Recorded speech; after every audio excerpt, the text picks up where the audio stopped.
Traditionally, these are questions for philosophy, but philosophy is dead. Philosophy has not kept up with modern developments in science, particularly physics. Scientists have become the bearers of the torch of discovery in our quest for knowledge.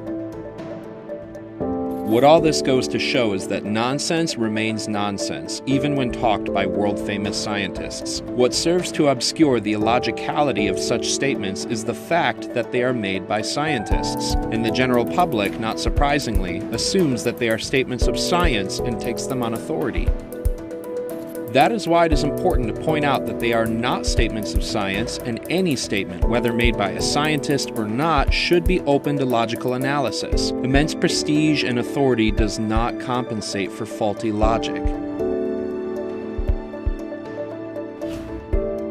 Apologist Frank Turek insists that science doesn't say anything, scientists do. While it is difficult to come to a consensus of an exact definition of science, we can safely say that science itself does not interpret the data it produces. Every scientific statement in the long run, however complicated it looks, really means something like, I pointed the telescope to such and such a part of the sky at 2:20 a.m. on January 15th and saw so-and-so. Or I put some of this stuff in a pot and heated it to such and such a temperature, and it did so-and-so. Do not think I am saying anything against science. I am only saying what its job is. And the more scientific a man is, the more, I believe, he would agree with me that this is the job of science. And a very useful and necessary job it is too.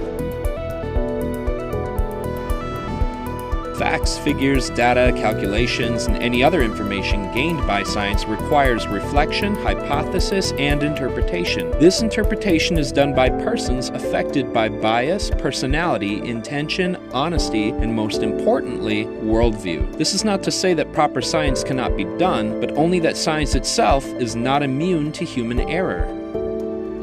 Science is a tool used to understand the external world around us, and by its very nature as a tool, it comes with certain limitations. When these limitations are transgressed, science ventures into philosophy to attempt what it doesn't have the capability to do, namely, to interpret. Science must not impose any philosophy, any more than the telephone must tell us what to say. The idea that science alone has the ability to both gather and interpret information has become a worldview known as Scientism. Scientism, similar to logical positivism, claims that only that which can be empirically verified, tested, or measured should be taken into consideration when seeking truth. Peter Atkins defines scientism perfectly when he says, "There is no reason to suppose that science cannot deal with every aspect of existence." This worldview, by its definition, excludes metaphysics, a branch of philosophy dealing with cosmology and ontology, as well as the supernatural. If scientism is presupposed, then philosophical naturalism often follows. Naturalism is the belief that space, time, and matter compose all of existence, and that there is nothing above or beyond the physical universe, or as Carl Sagan once put it, the cosmos is all that is, or ever was, or ever will be.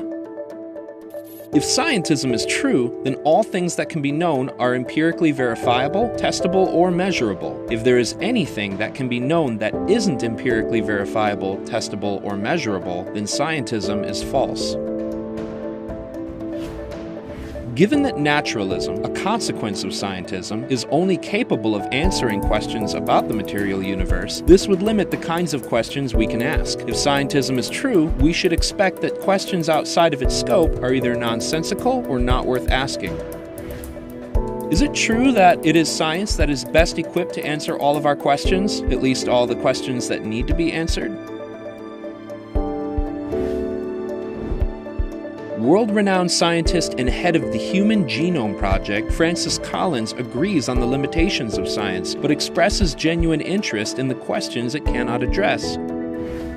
Science is the only reliable way to understand the natural world, and its tools, when properly utilized, can generate profound insight into material existence. But science is powerless to answer questions such as, why did the universe come into being? What is the meaning of human existence? What happens after we die? One of the strongest motivations of humankind is to seek answers to profound questions, and we need to bring all the power on both the scientific and spiritual perspectives to bear on understanding what is both seen and unseen. James W. Sire echoes Collins, stating that these questions are not only valid, but fundamental to the human experience. The most fundamental issues we as human beings need to consider have no departmental boundaries. What is prime reality? Is it God or the cosmos? What is a human being? What happens at death? How should we then live? These questions are as relevant to literature as to psychology, to religion as to science. Nobel laureate Sir Peter Medawar, warning his readers of Scientism, writes, "There is no quicker way for a scientist to bring discredit upon himself and upon his profession than to roundly declare, particularly when no declaration of any kind is called for, that science knows or soon will know the answers to all questions worth asking, and that questions which do not admit a scientific answer are in some way non-questions or pseudo-questions that only simpletons ask and only the gullible profess to be able to answer." The fact that scientism cannot answer the most fundamental questions of the human experience should arouse our suspicions, but the problems for scientism run much deeper than insufficiency. As mentioned earlier, scientism, if true, cannot allow any knowledge beyond its scope. Should we find any such knowledge, scientism doesn't have a leg to stand on. In God's Undertaker, Has Science Buried God?, Oxford professor John C. Lennox writes, "Take the claim that only science can deliver truth. If it were true, it would at once spell the end of many disciplines in schools and universities. For the evaluation of philosophy, literature, art, and music lies outside the scope of science, strictly so-called. How could science tell us whether a poem is a bad poem or a word of genius? Scarcely by measuring the lengths of the words or the frequencies of the letters occurring in them. How could science possibly tell us whether a painting is a masterpiece or a confused smudge of colors? Certainly not by making a chemical analysis of the paint in the canvas. The teaching of morality likewise lies outside science. Science can tell you that if you add strychnine to someone's drink, it will kill them. But science cannot tell you whether it is morally right or wrong to put strychnine into your grandmother's tea so that you can get your hands on her property." In April of 1998, Christian philosopher William Lane Craig debated atheist Oxford professor of chemistry Peter Atkins on the existence of God. Atkins asks, Do you deny that science cannot account for everything? Craig replies, "Yes, I do deny that science." So what can't it account for? to which Atkins probes, So what can't it account for? Having taken the bait, Craig reels in Atkins with a powerful response. I think there are a good number of things that cannot be scientifically proven, but that we're all rational to accept. Let me list 5.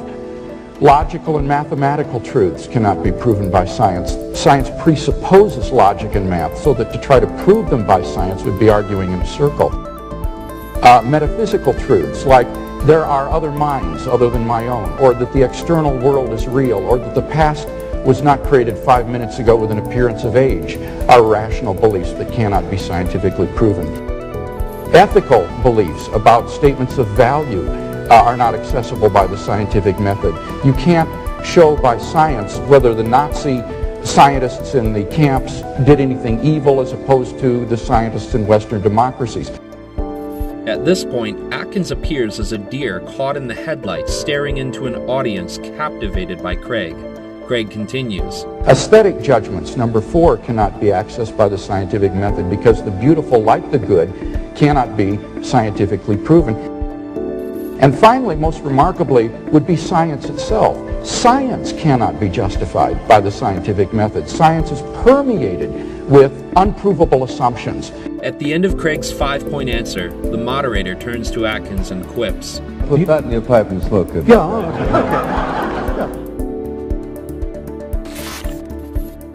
The final point made by Craig was the nail in the coffin for scientism. If insufficiency or opposing evidence isn't enough to kill scientism, scientism kills itself by failing to meet its own standard.